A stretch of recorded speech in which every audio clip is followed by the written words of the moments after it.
સતત રામ નામ અને આખો દિવસ ભક્તિની સત્સંગની વાતો સાધુ સંતો ભણી જરૂર કરતા વધારે ખેંચાણના લીધે પિતાના મનમાં એક જાતનો ભય ઊભો થઈ જતો કે ક્યાંક આ મારો દીકરો સાધુઓનો ભેગો ભળી જઈને સાધુ તો નહીં બની જાય ને. જો સાધુ બની જશે તો મોટા બુધારામમાં જોઈએ એવી નિપુણતા નથી જ્યારે આ નાનો છે. પ્રધાન ઠક્કરને સતત આ એક ઉચ્ચાર રહેતો. એક દિવસ એમને થયું કે જો મારા જલારામને સંસારના બંધનમાં બાંધી દઉં તો એનામાં ભક્તિ ઓછી થઈ જશે.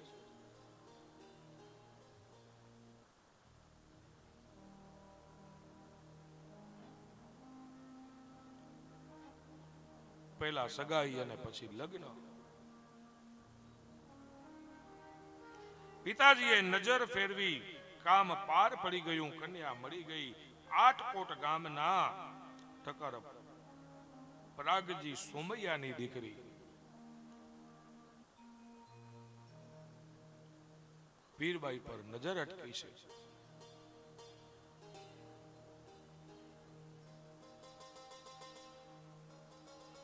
સગાઈનો રૂપિયો અપાયો.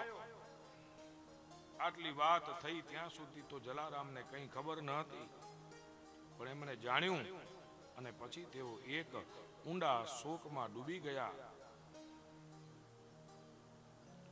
એમણે કહ્યું કે પિતાજી, મને આ સંસારના ચક્રમાં શું કામ જોડો છો?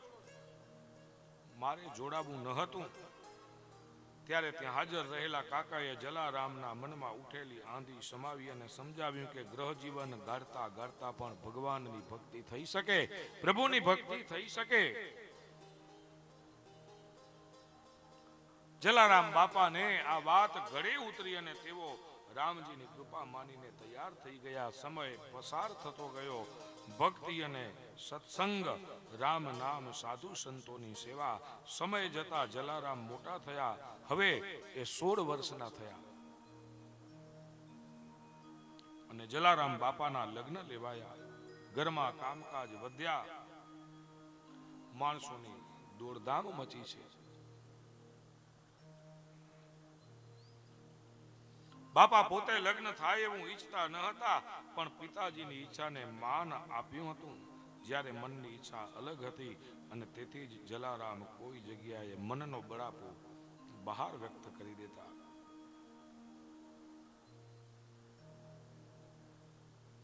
જલારામ સામાન્ય રીતે એક વેપારીના દીકરા હતા. જ્યારે મોટા થયા ત્યારે એમને પિતાજીનો કામકાજ સંભાળવો પડે એમ હતો. પિતાને મદદ કરવાની હતી, તેથી હિસાબ કિતાબ આવડે એ જરૂરી હતું. માટે ખપ પૂરતું ભણવું ખૂબ જરૂરી હતું. પણ રામ નામમાં લીન રહેતા જલારામનું ચિત્ત ભણવામાં જરાય લાગતું નથી.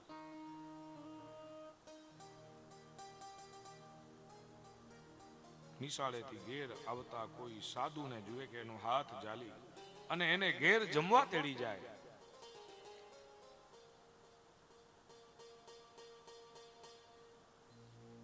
આમ કરતા એ બાળકમાંથી કિશોર બન્યા. 14 વર્ષની વયે પિતાએ અનિવાર્ય એવા જગ્નોપવિત સંસ્કાર કર્યા છે. સાથે જલારામનું શાળાએ જવાનું બંધ થયું અને વાસ્તવમાં પિતાએ એમને આટલું ભણતર પૂરતું છે એમ સમજી શાળામાંથી ઉઠાડીને ગામમાં આવેલી પોતાની નાનકડી દુકાનમાં બેસાડી દીધા.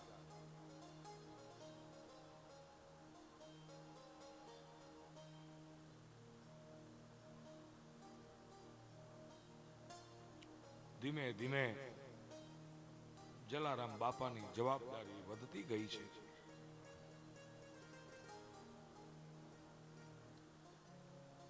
કામનું ભાર એમના પર વધતું ગયું છે. પરિવારની ચિંતાઓ, પરિવારના પાલન પોષણની ચિંતાઓ વધવા લાગી. બાપાને દુકાને બેસાડ્યા. ગિરનારથી આવ્યા સંત બાળ જલાને આપ્યો મંત્ર, રામ રામ બસ સીતારામ, રટતો રેજે જલારામ.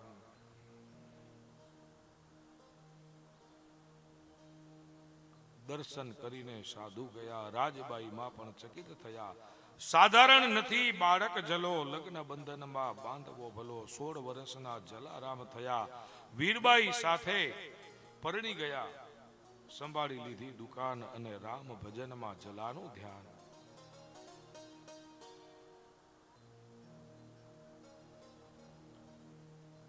લગ્ન થયા, એક જવાબદારી આવી હોય, પણ જલારામ પિતાજી દુકાને બેસતા ત્યારે એમના ધાર્મિક સંસ્કારોથી રંગાયેલા તન મનને લીધે દુકાને આવેલ કોઈ પણ ગરીબ ગુરબો ગમે તે વસ્તુ આપી દેતા, જરા જેટલો પણ વિચાર કરતા નહીં.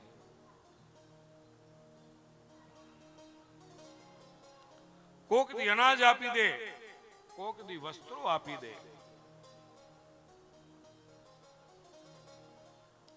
પિતાજીનો ધંધો ગાડા ગતિએ ચાલતો, માંડ માંડ ગરાકી થતી અને થોડી આવક થતી. એમાં જલારામ વળી દાનેશ્વરી પણ બતાવતા. તેથી એક દિવસ પિતાજીએ જલારામ ને એમ નહીં કરવા કહ્યું તો સામે જલારામે જણાવી દીધું કે પિતાજી, મારાથી એ નહીં બને, મારી પાસે કોઈ માગશે તો હું આપીશ. પિતાજીએ જલારામના જવાબથી નારાજ થયા.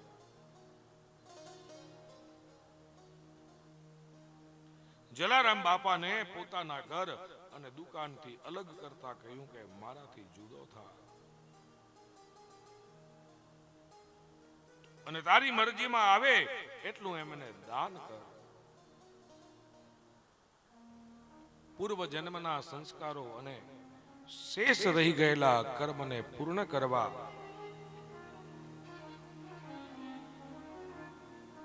અવતાર થયો હોય અને એ અધૂરા કાર્યો કેમ પૂરા ન કરવા? જલારામ બાપા કોઈ પણ પ્રકારની ચિંતા કર્યા વિના દુકાનમાંથી અનાજની લાણી કરે તો વસ્ત્રોની લાણી કરે.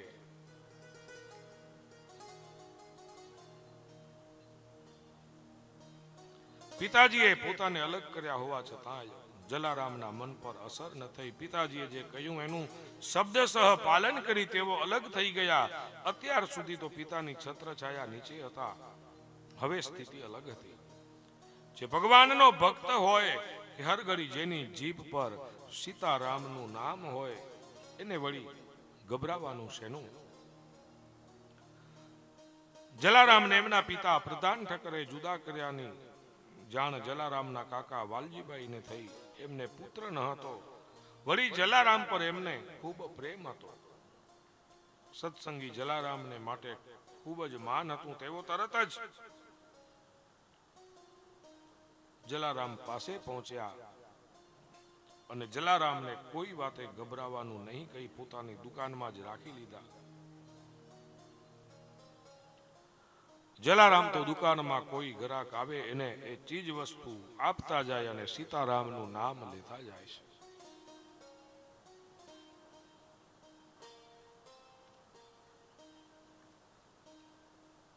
અને કાકાની દુકાને બેઠા અને જલારામ બાપાના ચમત્કારના શ્રી ગણેશ થયા.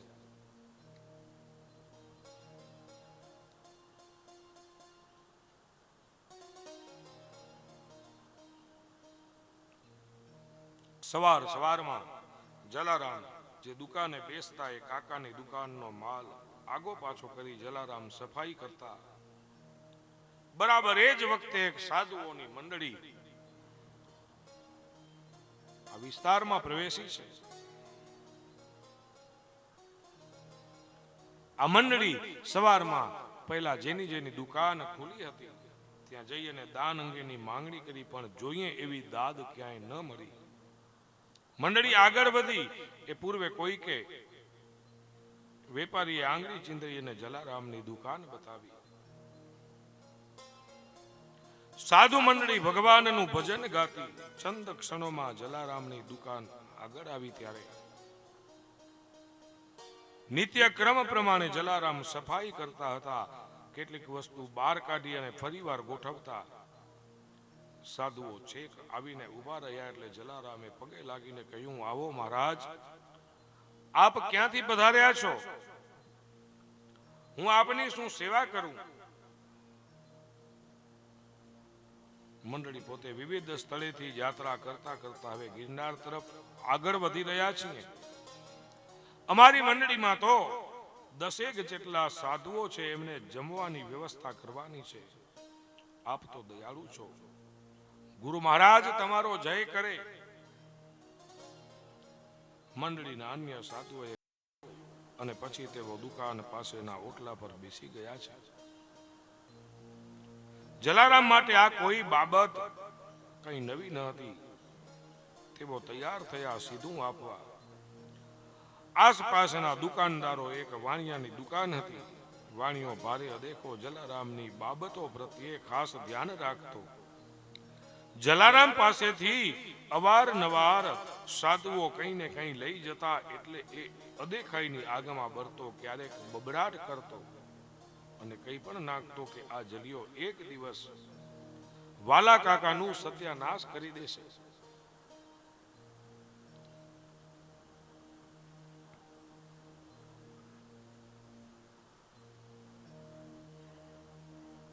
એક તરફ સતત અદેખાઈની આગ અને ત્યાં વળી આજે સવારે જલારામે 10-12 સાધુઓ માટે ભોજનની ગોઠવણ કરી. બસ થઈ ગયું. જગતના તખ્તા પર એવા કઈક કેટલાય બળેતરા હોય જેઓ પોતે તો કોઈને કંઈ આપી શકતા નથી, પણ કોઈ અન્ય જ્યારે બીજાને આપે તો એ પણ એમને ગમતું નથી. બીજી તરફ જલારામે વસ્તુઓ સાધુઓને આપી, સાથે સાથે ઘી ભરવા માટે મોટો લોટો આપી દીધો. બાકી હતું તે આ બધું સામાન દુકાન બંધ કરી અને પોતે ઉપાડી સાધુઓ સાથે ચાલ્યા જ્યાં પેલા સાધુઓ ઉતર્યા હતા ત્યાં.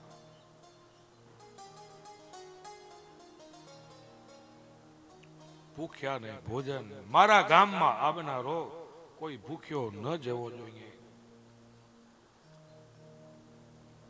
અને જે કંઈ પણ ઈશ્વરે આપ્યું છે એનો હકદાર ઈશ્વર છે. આપણે એના હકદાર નથી, તો ઈશ્વરે આપેલું પાછું ઈશ્વરને આપવામાં શું વાંધો હોય? અને જલારામ બાપાએ દાનની લહાણીમાં કોઈ કસર છોડતા નથી કે ઈશ્વર તે આપ્યું છે ને તને અર્પણ કરી રહ્યા છીએ. આ જગતમાં મારું કે તમારું કંઈ જ નથી. જે કંઈ પણ મળ્યું હોય ઈશ્વરની કૃપા, અને ઈશ્વર કયા સ્વરૂપે આપણી પાસે લેવા આવે છે એ હું કે તમે ક્યાં જાણીએ છીએ. એટલે જ સંતો લખે, રામ કી ચિડિયા राम का खेत, चिड़िया खा लो भर भर पेट।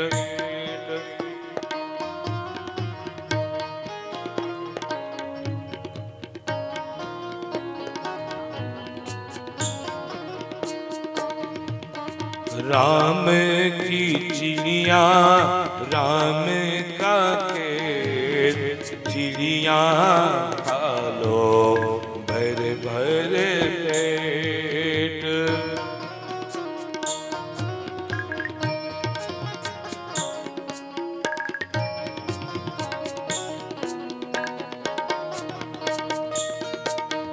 ना कुछ तेरा ना कुछ मेरा, ईश्वर का यहाँ राज है।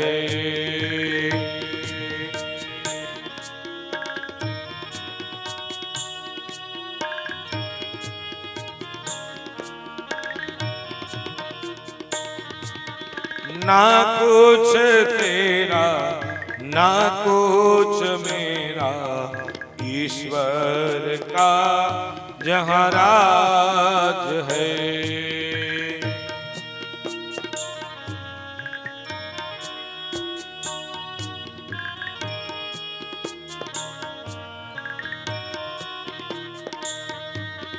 राम की चिड़िया राम का खेल, चिड़िया खा लो भर भर पेट।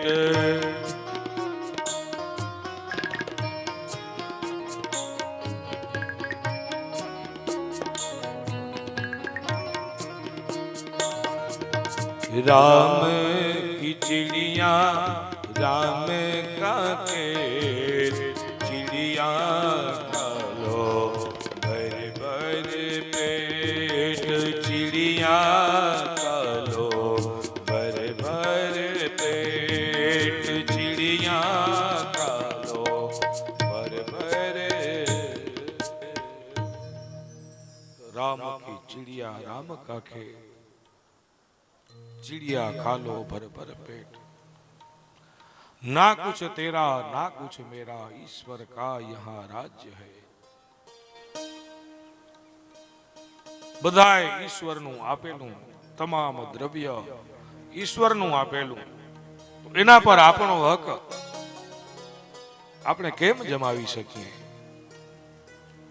તેરા તુજકો અર્પણ ના ભાવ સાથે જલારામ બાપા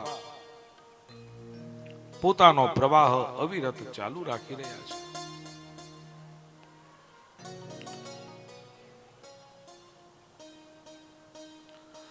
આ સગડી સત્કાર્યની રમત પેલા વાણિયાના પેટમાં વધુ ને વધુ આગ લગાવી ગઈ. એનાથી સહન ન થતા એ સવારમાં લાલાભાઈને ઘેર જવા રવાના થયો. મનમાં એક ગાંઠ વાળી અને નક્કી કર્યું કે તમે જે જલારામ ના વખાણ કરી થાકતા નથી, એ તમારું સત્યાનાશ વાળવા બેઠો છે.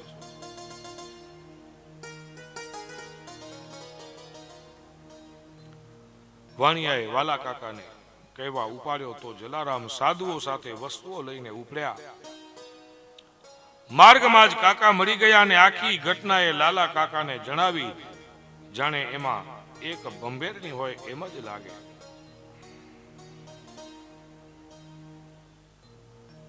કાકાએ જલારામને એ સીધાની સામગ્રી લઈ અને આપવા જતા જોઈ જાણે એક રાડ નાખી જલારામ થંભી ગયા છે. જલારામનું ફાળિયું અતિ મોટું જોવા મળ્યું, હાથમાં વળી લોટો. ત્યાં તો કાકાએ પૂછ્યું કે આ ફાળિયામાં શું છે?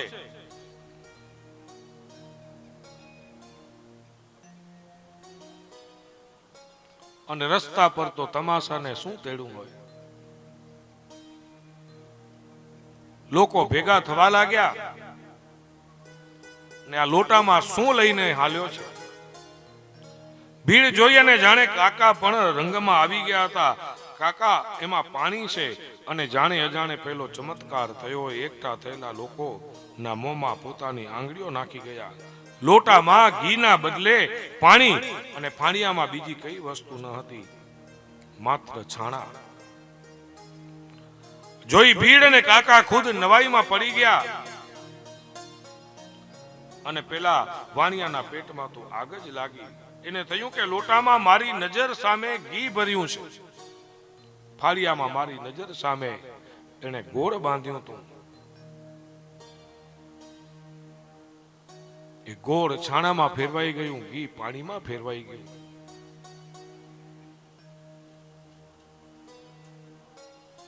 જલારામ સાધુના ઉતારા તરફ આગળ વધ્યા.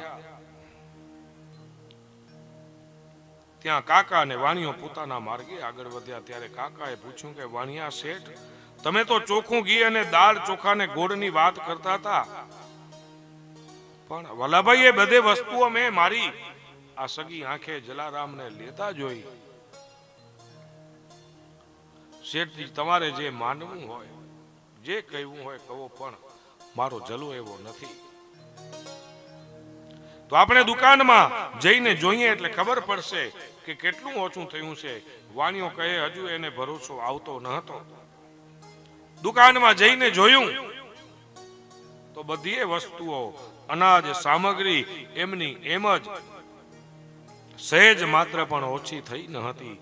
તેથી કાકાએ અને આજુબાજુના લોકોએ અદેખા વાણિયાને બે કડવા શબ્દો કહ્યા. કુદરતી સાપ કહો કે એક વાણિયાની ખોટી નીતિએ વીરપુરમાં વાણિયા જાતિ કશું દોડતી નથી. એ દિવસે સાધુઓએ પોતાના ઉતારે ઘીથી લચપચતા લાડુ ખાધા. એમાં જલારામને પણ આમંત્રણ આપ્યું. આ બનાવ બાદ જલારામ બાપાએ મનોમન પ્રભુને વંદન કર્યા અને કહ્યું કે હે પ્રભુ, આજે તમે અમારી લાજ રાખી. પ્રભુ આપ મહાન છો, આપ દયાળુ છો.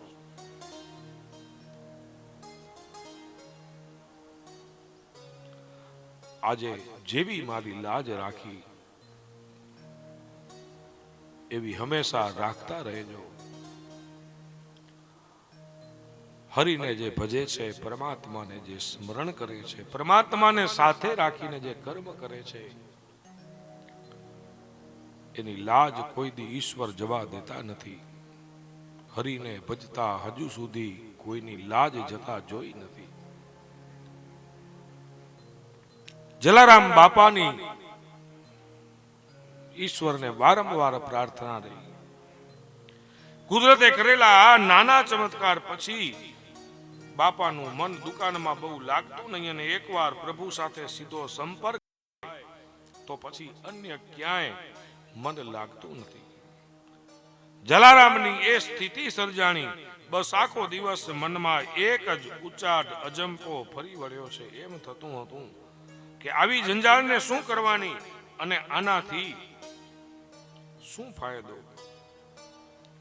જે ભગવાને મને કસોટી ટાણે મદદ કરી એની જો હું સેવા ન કરું, એના જો હું ગુણગાન ન ગાઉં. જલારામની આ ઉદાસીનતાને લીધે એક દિવસ કાકાએ પૂછ્યું કે ભલા તું શા માટે આખો સમય ઉદાસ રહે છે?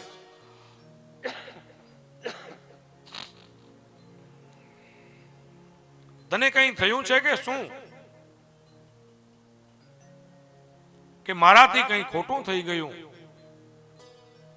કાકાના એ સ્વાભાવિક સવાલ પછી જલારામે કહ્યું કે ના કાકા, એવું નથી.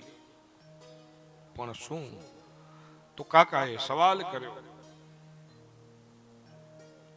કે આપ જો મને રજા આપો તો મારે જાત્રાએ જવું છે.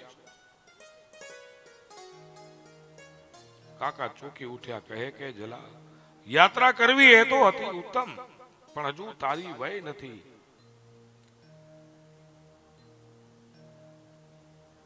આગળ સમય આવતા જરૂરથી વિચારીશું. કાકાએ જાણે માર્ગ કાઢતા કહ્યું. પણ સંસારમાં પડવા અંગે જલારામે ના પાડીને કહ્યું કે મારે તો ભક્તિ કરવી છે, મારે તો મારા રામના ગુણ ગાવા છે, મને મારા ઈષ્ટના શરણે રહેવું છે, મને પરમાત્માનું ભજન કરવું છે. ત્યારે પિતાએ અને કાકાએ વાલજીભાઈ સાથે મળી અને જલારામને પાસે બોલાવ્યો, સમજાવ્યો કે ભાઈ જલા, તું ઘર સંસારની આમ હીણો સમજીશ નહીં. સંસારમાં આવેલા દરેક માનવીએ સંસાર માનવો પડતો હોય, એમાં કોઈ બંધન નથી. તારા મનમાં જો બંધનની વાત હોય તો એ ખોટી છે. સંસારમાં રહીને ભક્તિ થઈ શકે અને સંસારમાં રહીને વળી રામ નામ ન લઈ શકાય, એવું કોણે કહ્યું? આંગણે આવેલ ભૂખ્યાને ભોજન આપવું, તરસ્યાને જળ આપવું, એ પણ એક ભક્તિ જ છે. આવેલા એ પણ એક ધર્મ છે. પક્ષીને ચણ નાખવું, કીડીઓને કીડિયારો પૂરવો, ગાયોને ઘાસ નાખવું, આ પણ એક પ્રકારની ભક્તિ છે. તરસ્યાને જળ આપવું, આ પણ એક ભક્તિ છે.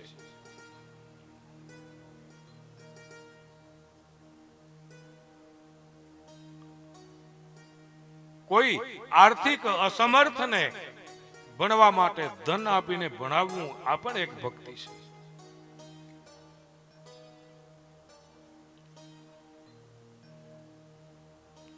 આ બધું એ તું સંસારમાં રહીને કરી શકીશ. તને કોણ રોકે છે? તરસ્યાને પાણીને ભૂખ્યાને ભોજન આપવાની વાત જાણે જલારામના કિશોર માનસ પર ચોટ મારી ગઈ. અને જલારામની જેમ જ તેમના પત્ની વીરબાઈ પણ એવા જ હતા, ધાર્મિક વૃત્તિવાળા. એટલું જ નહીં, પતિને પરમેશ્વર માનતા હતા. આવા શ્રેષ્ઠ સતીની સાથે એમનો ગ્રહ સંસારે કોઈ પણ જાતના અવરોધ વિના ચાલતો હતો. સુખી પણ એવો જ હતો. એક તરફ પત્ની, બીજી તરફ દુનિયાની મોહમાયા. પણ જલારામનો માર્ગ જ જાણે અલગ હતો. એમાં સતત રચ્યા પચ્યા જ રહેતા. બસ પ્રભુ ભક્તિ જ કરવી છે. પૂર્વ જન્મના ગુણધર્મો જલારામ અને વીરબાઈ ભૂલ્યા નથી. શેષ રહેલા કર્મો, ભૂખ્યાને અન્ન અને તરસ્યાને જળ. આ વાત જાણે એમના હૃદયમાં ખૂંપી ગઈ હોય.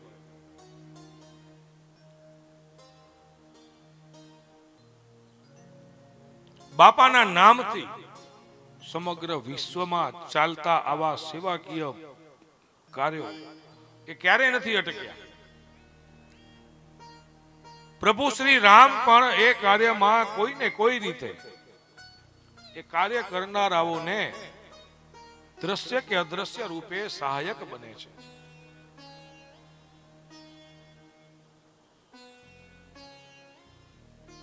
આપણા માંડવીમાં પણ 2 વર્ષથી પ્રારંભ થયેલ જલારામ નિશુલ્ક ટિફિન સેવા, એની કામગીરી તો આપણે બધાએ સતત 2 દિવસથી સાંભળીએ છીએ. અને સૌથી મોટો ગુણ કે જેમના ઘેર ટિફિન જાય છે એનો આપણે આજ દી સુધી ફોટો નથી પાડ્યો.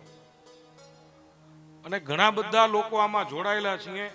અને હકીકતમાં કોના ઘરે ટિફિન જાય છે ને એના નામે ક્યારે પ્રસિદ્ધ નથી થયા ને જાણવાના પ્રયત્નો નથી કર્યા. એ ટિફિન લેનાર અને પહોંચાડનાર. ગઈકાલે તમે જે અભિપ્રાયો સાંભળ્યા તો એ બધા ઓડિયો રૂપે છે, એના વિડીયો નથી. જે ભગવાનના ઘેર ટિફિન જાય છે ને એમણે પોતાના અભિપ્રાયો ઓડિયોના માધ્યમથી આજથી 3 મહિના પહેલા મૂક્યા હતા. ગઈકાલે આપણે એ તમારી સમક્ષ તમે એમના પ્રતિભાવો સાંભળ્યા. પણ સત્કર્મ છે ને એ હંમેશા કોઈને કોઈ રીતે પ્રેરણાદાયક નીવડે. તો ગઈકાલના જે એ પ્રતિભાવો આપણે બધાએ સાંભળ્યા, અમે તો અગાઉ સાંભળ્યા હતા. એની ફળશ્રુતિ શું? કોઈ પણ કાર્ય કરીએ ને એનું ચિંતન મનન કરતા કરતા જો દૂધને જમાવીએ, દહીં બને ને દહીંનું મંથન કરીએ એટલે એમાંથી માખણ નીકળે ને માખણમાંથી ઘી. તો ગઈકાલના જે પ્રતિભાવો સાંભળ્યા તો એક પ્રતિસાદ અમારી પાસે એવો આવ્યો, પણ એના માટે અમે વિચારશું, ચિંતન મનન કરશું. નાસિકથી એક જલારામ ભક્તે અમારી પાસે એવી રજૂઆત મૂકી કે જો બપોરના સમયે પણ આ ટિફિન સેવા તમે ચાલુ કરતા હો તો એના માટે આજીવન અનાજની વ્યવસ્થા એ મારી જવાબદારી. આ આપણા કાર્યની ફળશ્રુતિ. પણ એના માટે બધા અમે કાર્યકરો વિચાર વિમર્શ કરશું. કારણ કે આરંભે સુરા આપણે ચાલુ કરી દઈએ પછી એને પહોંચી વળવા એની વ્યવસ્થા એ પણ બહુ મોટી જવાબદારી છે. અને ચાલુ કરી દીધા પછી આપણે પહોંચી નથી વળતા તો એ આપણા આશરે રહેનાર વડીલોનો અંતરાત્મા દુભાય તો એ આપણાથી સહન ન થાય. પણ આ એની ફળશ્રુતિ સ્વરૂપે કાલે આવું ફળ જાણવા મળ્યું. અને આ કથા ચાલુ છે, ઘણા ભક્તો છે એ પહોંચી નથી શક્યા. આમંત્રણો કોઈને ટેલિફોનિક, કોઈને રૂબરૂ, કોઈને સોશિયલ મીડિયાના માધ્યમથી જઈ રહ્યા છે. તો થોડા સમય પહેલા એક ઉદ્ધવરામ ભક્ત દ્વારા આપણે દર વર્ષે 300 કિલા ચોખા મુંબઈથી મોકલવામાં આવશે એવી જાહેરાત કરી. એમાં એક વખત આવી ગયા, એને લગભગ 7 મહિના થયા. આ કથાની વાત સાંભળી અને મારા શિષ્ય છે, નામ પોતાનું ક્યાંય જાહેર કરતા નથી, એટલે મને સવારના ફોન આવ્યો કે ગુરુજી ચોખા મોકલી દઉં. મેં કીધું તે દર વર્ષે કીધું છે, મૂક્યા છે અને 7 મહિના થયા છે, હજી 5 મહિનાની વાર છે કે ઈ ત્યારે વળી બીજું જોઈ લેશું. પણ હમણાં કથાના ભાગરૂપે તમને હું કોઈ આર્થિક સહયોગ મોકલું કે ફરી પાછો 10 બાજકા ચોખાના મોકલી દઉં, તો આ આપણા કાર્યની ફળશ્રુતિ છે અને કાર્યકર્તાઓની નિષ્ઠા. કારણ કે એ કામ કરનારા પણ એની નિષ્ઠાપૂર્વક કામગીરી કરી રહ્યા છે, ત્યારે જ આવા પ્રતિભાવો આપણને મળી રહ્યા છે. અને આ જ શ્રેષ્ઠ ફળશ્રુતિ આપણા કાર્યની કહેવાય. તો બાપાએ જે મનમાં ધાર્યું કે ભૂખ્યાને ભોજન ને તરસ્યાને જળ, આ કાર્ય સંસારમાં રહીને પણ થઈ શકે, એ બાપાના વિચારોને લઈ અને આપણે પણ બધા ચાલી રહ્યા છીએ. અને આ મહાન કાર્ય છે. આપણે, મને તો એવો ભાવ છે, અમે ને હરીશભાઈ ઘણીવાર બેઠા હોઈએ એટલે ચિંતન મનન કરીએ કે આ સેવા છે એ આપણી અવિરત ચાલુ રહે એના માટે શું કરવું. તો આજે 2 વર્ષથી અવિરત ચાલુ છે અને હજી પણ એના માટે પ્રયત્નશીલ છીએ. અને બાપાની દયા એવી થાય કે જેમ વીરપુરની અંદર મંદિરમાં 1 પણ રૂપિયો ચડાવવાની મનાઈ છે ને, બાપા અહીંયા એટલું મૂકી દે કે આ ટિફિન સેવા માટે આજે રોજના દાતારો કે રોજનું અનાજ કરિયાણું એની ચિંતા મટી જાય. અને સત્કર્મ છે એ ફળીભૂત થશે જ એનું ફળ. કારણ કે જે પણ લોકો જોડાયેલા છે નિસ્વાર્થ છે. આપણે એમ થાય કે 1500 રૂપિયામાં આપણે 1 દિવસના દાતાર બન્યા, 1 દિવસનું ભોજન આપણે કરાવ્યું, પણ ખાલી ચોખા ને મગની દાળથી કામ પતતું નથી. એનો ખર્ચ આપણે સમજીએ છીએ કે બહુ ટૂંકો છે, પણ સેવા કરનાર વ્યક્તિ પોતાના વ્યવહાર, પરિવાર, સામાજિક ક્ષેત્રો, એટલે આપણે આના માટે બીજી પણ વ્યવસ્થા, ભોજન બનાવવા માટે બહેનો જોઈએ, વિતરણ માટે પણ વ્યવસ્થા અલ્ટરનેટ રાખવી પડે. એક જ વ્યક્તિ છે, ક્યારે એ બીમાર પડ્યો, ક્યારે બહારે જવાનું થયું, તો આપણા એ ભગવાન ભૂખ્યા ન રહે અને એને સમયસર ભોજન પહોંચે. ને લગભગ આપણો 6, 6:30 વધીને 6:30 સુધી ટિફિન સાંજે પહોંચી જ જાય છે. 7 થી પહેલા એમને ટિફિન પહોંચી જાય. તો આ અન્ય પણ ખર્ચ એના માટે ઘણા થતા હોય છે. અમે ગણતરી કરીએ તો લગભગ ખાલી 1500 રૂપિયા એકડીમાં પૂરું થતું નથી. 2200 થી 2500 રૂપિયા જેવો ખર્ચ પ્રતિ દિવસ જો ગણતરી કરીએ. કર્મચારીઓ, ગાડીઓ દોડે, તો ગણતરી તો આપણે બધી કરીએ. અત્યાર સુધી આપણા કાર્યકરો છે એ કોઈ ગાડીની તો આપણે ગણતરી જ નથી કરતા. અને પેટ્રોલ પણ કદાચ પુરાવે છે તો એ પોતાના ખીચે પુરાવે છે. આ સંસ્થામાંથી એ પેટ્રોલનું ખર્ચ પણ કાઢતા નથી. એટલે ગઈકાલે જેમ ચંદ્રકાંતભાઈએ વિષય મૂક્યો, એ વિષય અગાઉ પણ ચર્ચામાં આવ્યો છે અને એના માટે પ્રયત્નશીલ પણ છીએ. પણ એક સામાજિક મોટી જવાબદારીઓ અને કાર્યક્રમોની વ્યસ્તતા, એટલે બહુ મોટો વિષય નથી, પણ એક ઇલેક્ટ્રિક સ્કૂટર આ સંસ્થા માટે હોય, ઈવી સ્કૂટર. એટલે કદાચ કોઈ કાર્યકરો ફ્રી નથી અને જે આપણી પાસે છોકરાઓ છે એ પણ એનાથી એ ટિફિન પહોંચાડી શકે. કારણ કે એમાં કોઈ રજીસ્ટ્રેશન કે લાયસન્સની માથાકૂટ હોતી નથી. એટલે આ સ્કૂટર માટે તો અમે પણ ચિંતિત છીએ. થોડીક કાર્યક્રમોની વ્યસ્તતા અને સામાજિક જવાબદારીઓ બહુ મોટી હોતા એ રહી જતું હોય છે. પણ બાપાની દયા થશે તો આ કથા દરમિયાન જ આજે કથાને વિરામ આપશું. કદાચ બાપા દયા કરે તો આજે પણ એ કાર્ય આપણું થઈ જાય, તો જેથી કરી અને એ સરળતા રહે, ઈંધણનો ખર્ચ પણ બચે અને ઇલેક્ટ્રિક સ્કૂટર છે એ પર્યાવરણને અનુરૂપ છે. એનાથી પ્રદૂષણ પણ ફેલાતું નથી અને ઓછા ખર્ચમાં એ સ્કૂટર આપણે ચલાવી શકીએ. તો બાપા કોકને કોકના મનમાં વસશે અને એ પણ આપણી જે ઈચ્છા છે એ બાપા પૂર્ણ કરશે. આપણે બધાએ તો માત્ર ને માત્ર એક નિમિત્ત છીએ અને આવા કાર્ય કરવા માટે, કોઈ પણ ધર્મ કાર્ય કરવા માટે સૌથી પહેલી આવશ્યકતા હોય ધનની.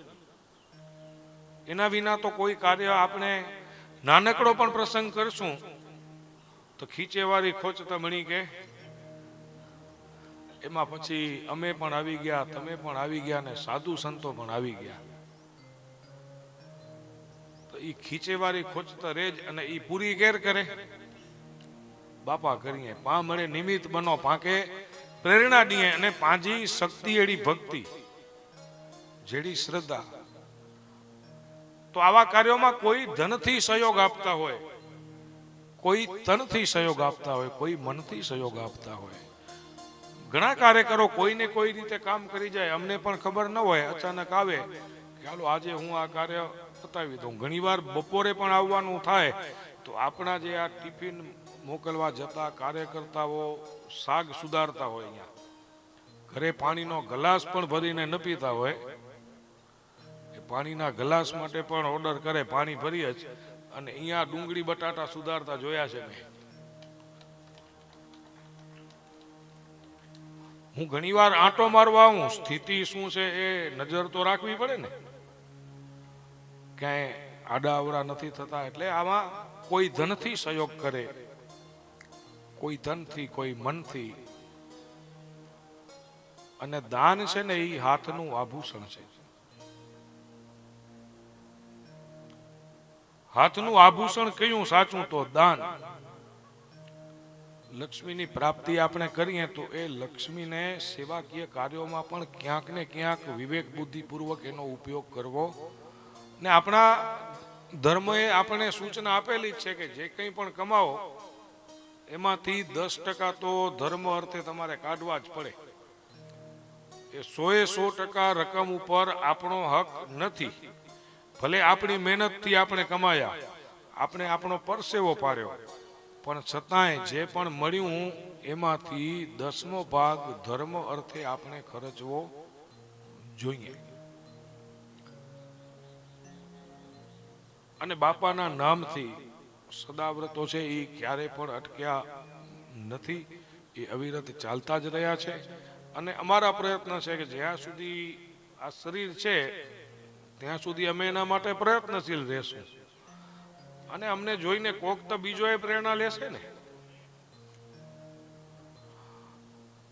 આજે જલારામ બાપા સોધામ ગયા એને 250 વર્ષ થઈ ગયા, પણ આજે પણ એ વીરપુરનું વનક્ષેત્ર ચાલે છે ને. અટક્યું ક્યારે? એટલે આપણે કદાચ એવો અભિમાન હોય કે હું અને મારા વગર નહીં થાય, તો રાજા રામ હાલ્યા ગયા, ભગવાન કૃષ્ણ હાલ્યા ગયા, સિકંદર જેવા સિકંદર હાલ્યા ગયા, પણ આ દુનિયા થંભી નથી, અટકી નથી, સેવા કાર્યો અટક્યા નથી અને અટકવાના પણ નથી.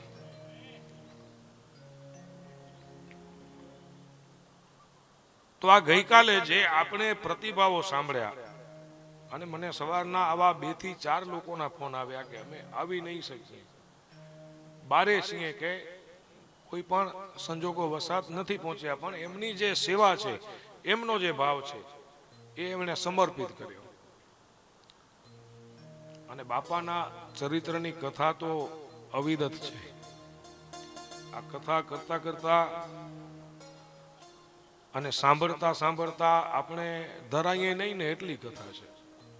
આપણે એમ હતું કે આ 3 દિવસ 4 થી 7 તો બહુ થઈ જશે, પણ અંદર ઘૂસ્યા ને એટલે એમ થયું કે કદાચ 7 દિવસ પણ ઓછા પડે. કારણ કે આપણે તો એક પરચા પૂરતા સીમિત હતા, બાપાના પરચા. પણ આપણે એના મૂળમાં ગયા. મને અભ્યાસ કરવો પડ્યો ઘણો, કારણ કે નકર તો એ રજૂઆત સારી રીતે થઈ ન શકે. આખો વિષય જ નવો થયો બધા માટે, મારા માટે નવો, તમારા માટે નવો. આપણે તો બાપાએ પરચા પૂર્યા, એ પરચાથી બધાએ પરિચિત, આખું જગત. પણ બાપાનો મૂળ શું, આ બધી વાતો ક્યાંથી ચાલુ થઈ, એના મૂળ સુધી તો પહોંચવું પડે ને. સીધા જ આપણે વીરપુર આવી જઈએ અને પ્રધાનભાઈ ઠક્કરના ઘરે જલારામ બાપા જન્મ્યા, પણ એ કેમ જન્મ્યા, શું કામ જન્મ્યા, એ પણ બધું જાણવું, તો જ આપણી શ્રદ્ધા અને ભાવ છે એ વધે. તો આવી સેવાઓ ઈશ્વરના કૃપાથી અને ગુરુ મહારાજની કૃપાથી આપણે સૌ, આપણાથી જે પણ થઈ શકે તે, એવું નથી કે ધન આપીને જ સેવા કરવી. કોઈ પણ રીતે આપણે શારીરિક શ્રમ યજ્ઞ પણ સૌથી શ્રેષ્ઠ છે. મનથી કાર્યકર્તાઓને મનોબળ પ્રદાન કરીને પણ કાર્ય કરી શકાય.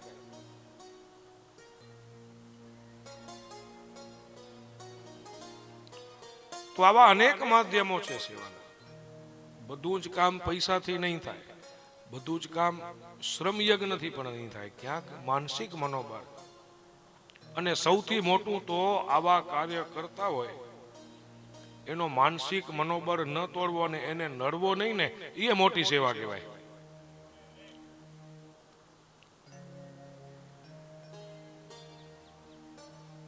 કથાના પ્રવાહમાં આગળ વધતા, કારણ કે કથાનો તો કોઈ વ્યાપ જ નથી.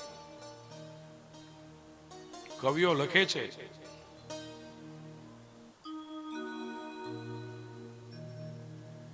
सारे समुद्र की साही करूं, लेखनी करूं वन राय, फिर भी हरिगुण लिखो न जाय. कवि એવું કહે, पृथ्वी का कागज करूं, लेखनी करूं वन राय, सारे समुद्र की स्याही करूं, फिर भी हरिगुण लिखो न जाय. संतो, सिद्ध योगियो, महापुरुषो અને ભગવાન નારાયણ કદાચ આ પૃથ્વીનું કાગળ બનાવીએ, આખા વનરાવનની કલમ બનાવીએ, આ પૃથ્વી પર સ્થિત બધા જ સાગરોની સાઈ બનાવીએ, ફિર ભી હરિગુણ લીખો ન જાય, ફિર ભી હરિગુણ લીખો ન જાય. એટલે ગુરુ મહારાજની કૃપાથી સમય અને સંજોગને ધ્યાનમાં રાખી જેટલા ગુણગાન ગવાશે એ ગાશું. અને ફરી ક્યારેક સમય મળશે તો આપણે કથાના દિવસો વધારીને વિશેષ આનંદ પણ લેશું. અને આ ટિફિન સેવાના માધ્યમથી કદાચ એમ લાગતું હોય કે મહારાજે આ બધો આવડો મોટો આયોજન કર્યો છે ને મહારાજ પિંડે મોંઘા ઊંધા, એવું થાય ને. પણ એક સ્પષ્ટતા કરી દઉં તમને કે આ જલારામ નિઃશુલ્ક ટિફિન સેવા, કારણ કે બ્રાહ્મણોના છે ને 6 કર્મો બતાવ્યા શાસ્ત્રએ. આપણે એમાંથી ખાલી એક જ છે કે મહારાજ વટે તો સોનજો વાટકો વાય, પણ બ્રાહ્મણને 6 કર્મો બતાવ્યા. 6 પ્રકારની જવાબદારી છે ને એ બ્રાહ્મણ છે. ભણવું અને ભણાવવું, યજ્ઞ કરવો અને યજ્ઞ કરાવવું, દાન લેવું અને દાન દેવું. ક્ષત્રિયોની જવાબદારી શું? તો રક્ષણ કરવાનું બધાનું, એક જ કામ મળ્યું ને. વૈશ્યની જવાબદારી શું? કે બધાનું પાલન પોષણ, બધાને પૂરતું ભોજન મળી રહે ને એની ચિંતા વૈશ્યોને કરવાની છે.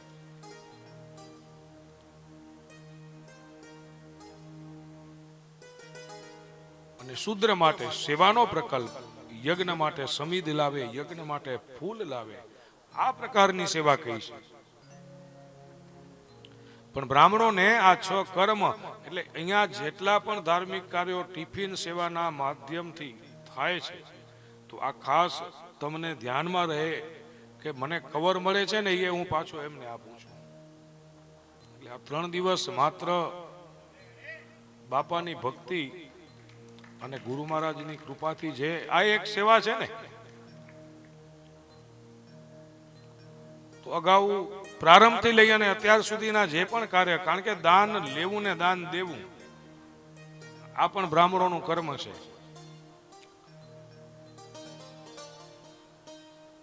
અને હવે જૂની કથા ભૂલી જવાની કે એક ગામમાં એક ગરીબ બ્રાહ્મણ, કથામાં જ રહ્યા. બ્રાહ્મણ ક્યારે પણ ગરીબ હોય નહીં, પણ આપણે અને લોક સાહિત્યકારોએ એવું ચિતરી દીધું અને બ્રાહ્મણોની દુર્દશા આપણે જ બગાડી. કારણ કે બ્રાહ્મણ ક્યારે ગરીબ ન હોય. બ્રાહ્મણ જો ગરીબ હોય તો તમે સાહુકાર ન થાવ. બ્રાહ્મણ પાસે સૌથી મોટું ધન તપરૂપી ધન છે. ગમે એટલા આશીર્વાદ આપશે પણ એના એ આશીર્વાદનો ભંડાર ખૂટશે નહીં. ગરીબ બ્રાહ્મણ કેવો હોય? ગરીબ બ્રાહ્મણની વ્યાખ્યા શું? કે જે માત્ર નિર્ધન છે ને એ ગરીબ બ્રાહ્મણ નથી. પણ આપણા શાસ્ત્રો એવું કહે કે જે બ્રાહ્મણના કુળમાં 3 પેઢી સુધી કોઈ વેદનો અભ્યાસ કરતો નથી, કે વેદના અભ્યાસથી વંચિત રહે ને, એની 4થી પેઢી જે આવે ને એ ગરીબ બ્રાહ્મણ કહેવાય. પછી એ ગમે એટલો શ્રીમંત હોય પણ આવા બ્રાહ્મણને ગરીબ બ્રાહ્મણ કયો છે. એટલે આપણે એ જૂની કથાઓ, લોક સાહિત્યની વાતોને ધ્યાનમાં લઈ અને જે બ્રાહ્મણો વિશે આપણે જોઈએ છીએ અભદ્ર ટિપ્પણી, અને બ્રાહ્મણો ઉપર તો આદિકાળથી પ્રહારો થતા આવ્યા છે. અને જો આજે આ અસ્તિત્વ સનાતન ધર્મનું ટક્યું હોય, હું બ્રાહ્મણ છું એટલે ગર્વ નથી કરતો,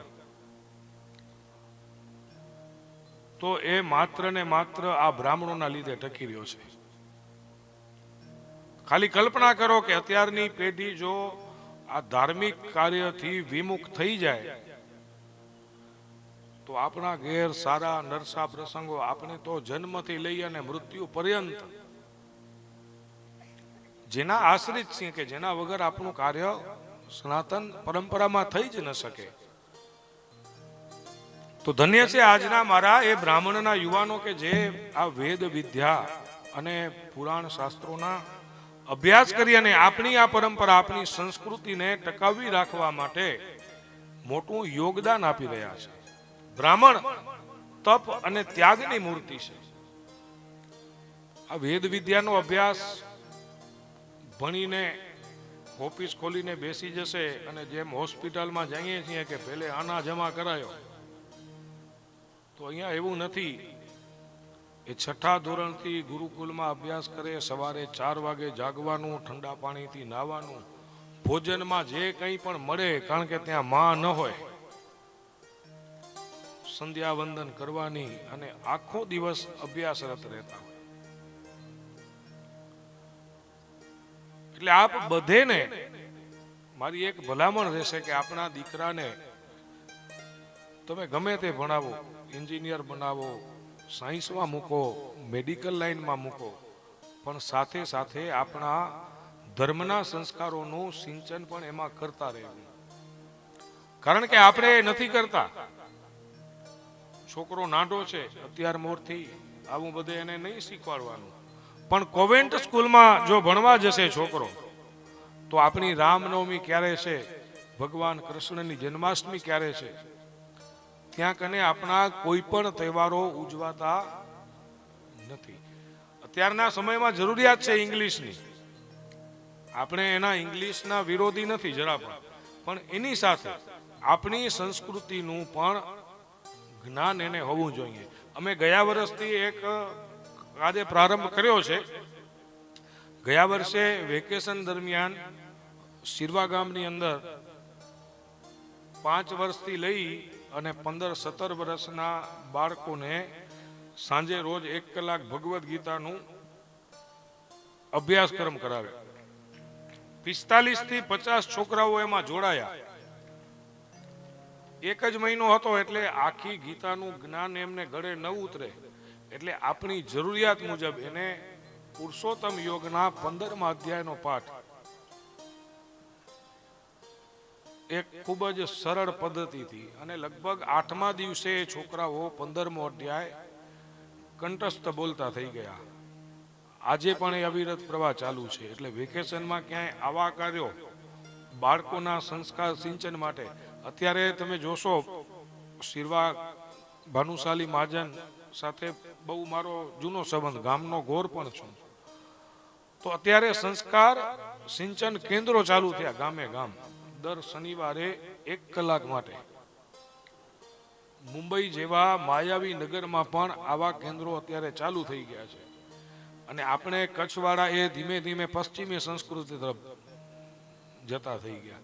તો તો આપણે પણ આવા વેકેશન દરમિયાન, આપણે રોજ નથી કહેતા એવું કે આખો દિવસ ભગવાનનું ભજન કીર્તન કરો. વેકેશનમાં છે, આમ સાપ્તાહિક છે, 15 દિવસે છે કે મહિનામાં એક દિવસનો એવો સત્ર ભગવદ્ ગીતા કે અન્ય કોઈ પણ ધર્મ ગ્રંથ ઉપર રાખી શકાય. અને એમાં જો અમારી ક્યાંય પણ જરૂર પડી તો અમે તમને સ્પષ્ટ કહીએ છીએ કે નિસ્વાર્થ ભાવે આવજો, અમને કાંઈ ના આપજો. જો આટલા ત્યાગથી આપણી સંસ્કૃતિ, આપણી પરંપરા બચતી હોય તો એના માટે અમારા અમૂલ્ય સમયનો ત્યાગ છે એ જરૂર આપશું અમે. તો સંસ્કારોનું સિંચન આપણા સંતાનોમાં જરૂર હોવો જોઈએ. આ બધી વાતો હું ક્યારે કરું છું કે જ્યારે મારા દીકરાને પણ હું શાસ્ત્રીના અભ્યાસક્રમમાં જોડેલો છે ત્યારે કહું છું. નકર તો વળી ચોંધા કે મહારાજ આજો છોકરો પંટબારા ભણે તો, પણ એ પણ પુરાણના વિષયમાં અભ્યાસરત છે. અને આ પરંપરાને જાળવી રાખવા માટે, ટકાવી રાખવા માટે, કારણ કે વર્તમાનમાં જે કર્મકાંડીઓ છીએ એ કંઈ કાયમ તો રહેવાના નથી, પાછળ પણ પેઢીને તૈયાર કરવી પડશે. પણ ધન્ય છે અમારા એ યુવાનોને કે આજના આધુનિક યુગમાં પણ પોતાની સંસ્કૃતિ અને પોતાના ધર્મને બચાવવા માટે એમણે અન્ય ઉચ્ચ અભ્યાસોનો ત્યાગ કરી અને ધર્મના માર્ગે વળ્યા, વેદ અને પુરાણોના અભ્યાસ તરફ વળ્યા છે. જલારામ બાપા પણ આપણને એ જ શીખ આપે છે.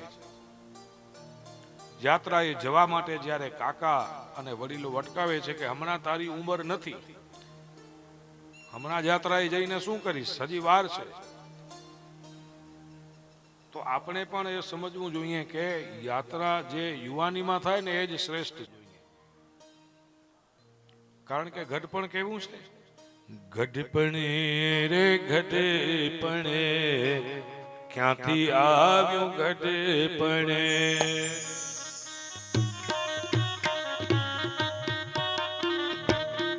ઘડપણે રે ઘડપણે ક્યાંથી આવ્યું ઘડપણે,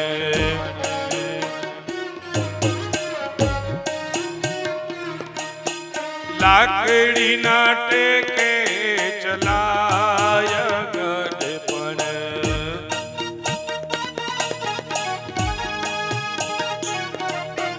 ગઢપણ રે ગઢપણ ક્યાંથી આવ્યું ગઢપણ,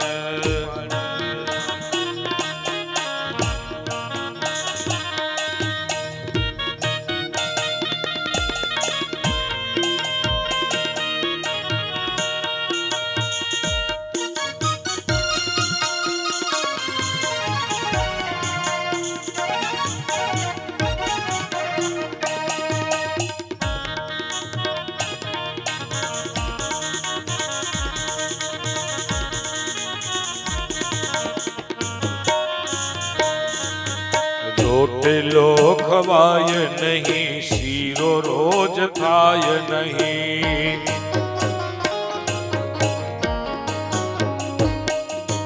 રોટલો ખવાય નહીં, શીરો રોજ થાય નહીં,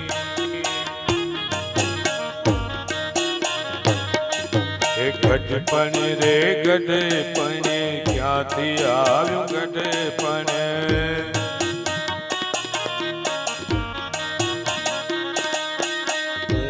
રોટ પાય નહીં, બારે જવાય નહીં,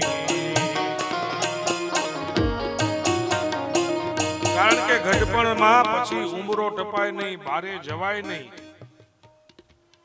તો પછી યાત્રા કેમ થાય? ઉંબરો ટપાય નહીં, બારે જવાય નહીં,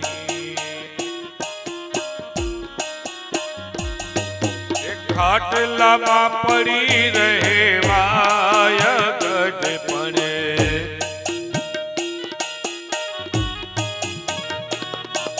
એ ખાટલામાં પડી રહેવાય ગઢપણે,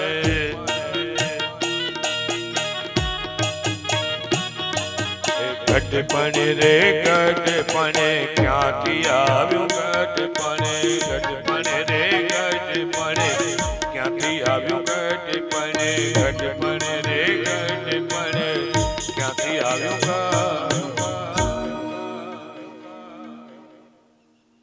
ગઢપણમાં પછી ઉંબરો ટપાય નહીં, બારે જવાય નહીં, ખાટલામાં પડી રહેવાય છે. દરરોજ દુકાન ખોલે અને બંધ કરે, પરંતુ હૃદયમાં તો રામ નામની જ્યોત સદાય જળહળતી રહે અને હોઠ પર રામ નામનો જપ નિરંતર ચાલતો રહે. બાકી મન ઉદાસીન રહ્યા કરે.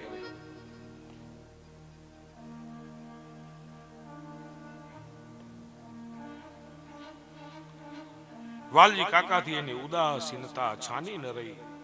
તેથી એક દિવસ એમણે પૂછ્યું કે હમણાં તો તું ઉદાસ કેમ રહે છે?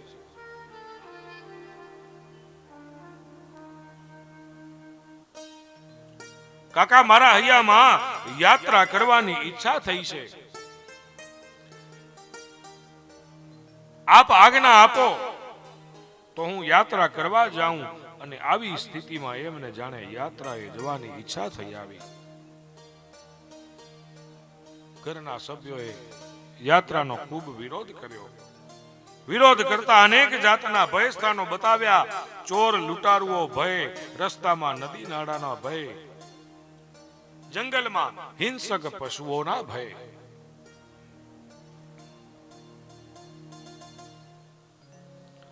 અનેક વાર સમજાવ્યા છતાં એ સમજતા નથી.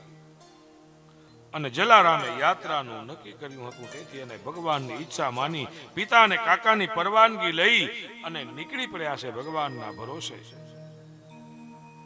પગપાળા ચાલતા ચાલતા ગોકુળ મથુરા થઈ અને બદ્રી નારાયણ પહોંચ્યા. આ સ્થળોના દર્શન કરી માથું ટેકવીને ધન્ય બન્યા. ત્યાંથી અયોધ્યા, કાશી અને પ્રયાગમાં પણ યાત્રા કરી છે. પ્રયાગથી ગયા અને ત્યાંથી જગન્નાથ પુરી તરફ ઉપડ્યા.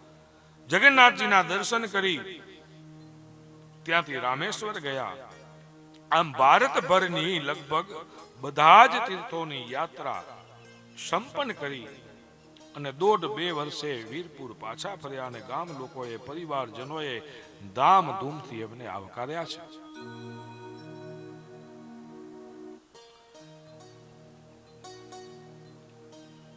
જલારામ બાપાએ અમરેલીની પાસે આવેલ ફતેપુર નામના નાના ગામના ભોજા ભગત પાસે રામ નામની કંઠી પહેરી અને એમને ગુરુ બનાવ્યા છે.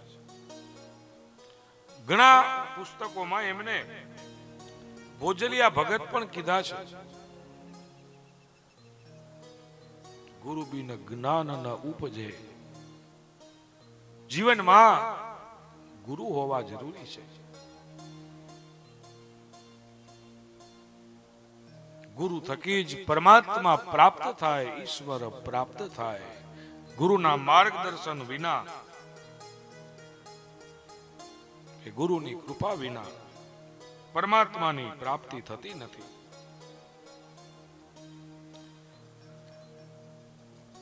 જલારામ બાપાએ ભોજલરામ બાપાને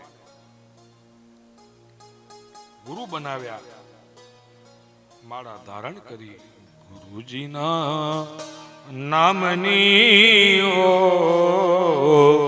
માળા છે ડોકમાં.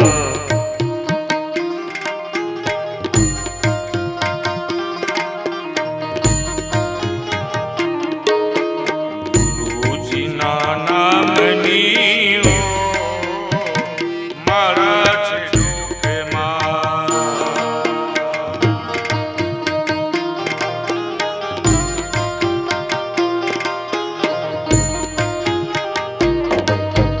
નારાયણ નામની માળા છે ડોકમાં.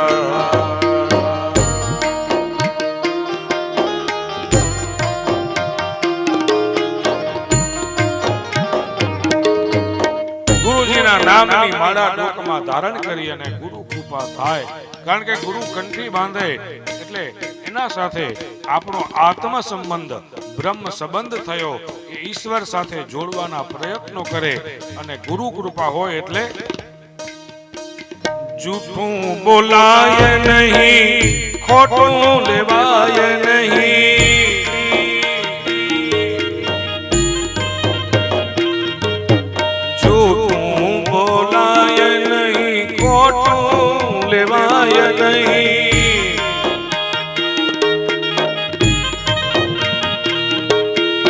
અવરું ચલાય નહીં મારા છે લોકમાં.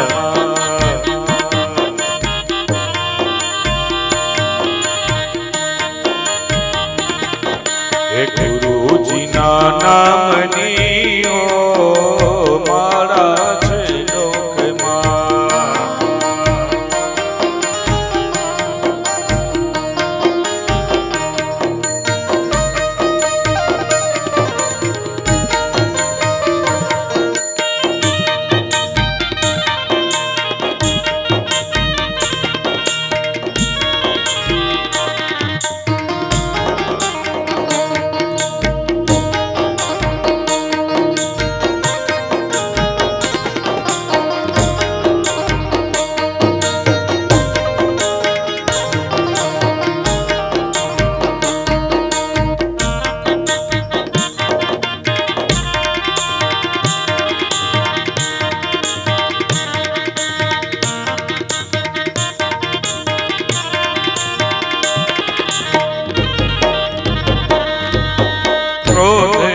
કરાય નહીં પરને નિંદાય નહીં.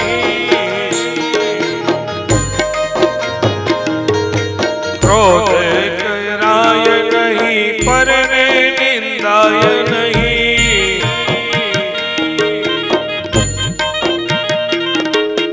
કોઈને ડૂબવાય નહીં મારા છે લોકમાં.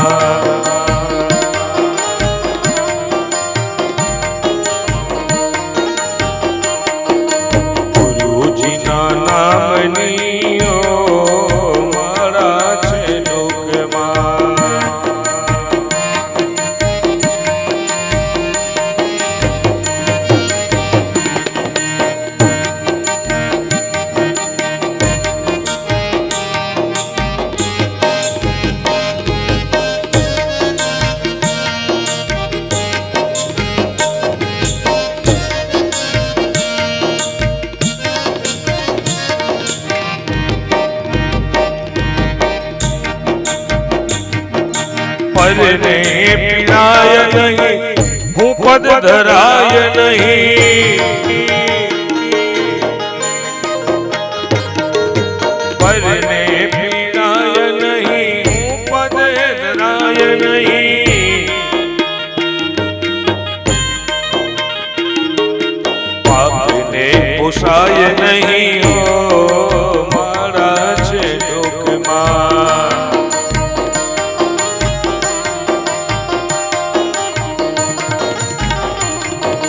નારાયણ નામની મારા છે લોકમાં.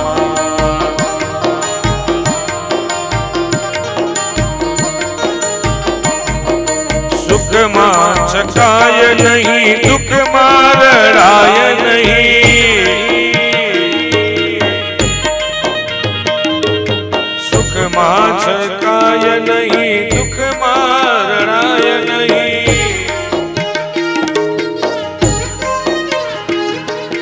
ભક્તિ ભૂલાય નહીં મારા છે લોકમાં.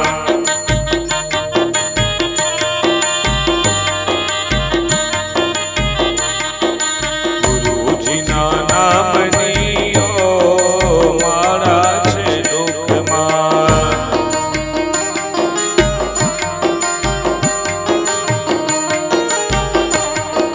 ધનને સંગરાય નહીં એકલા ખવાય નહીં.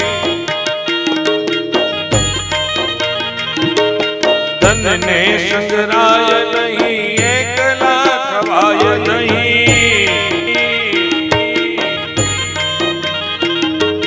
પેટ રખાય નહીં મારા છે લોકમાં.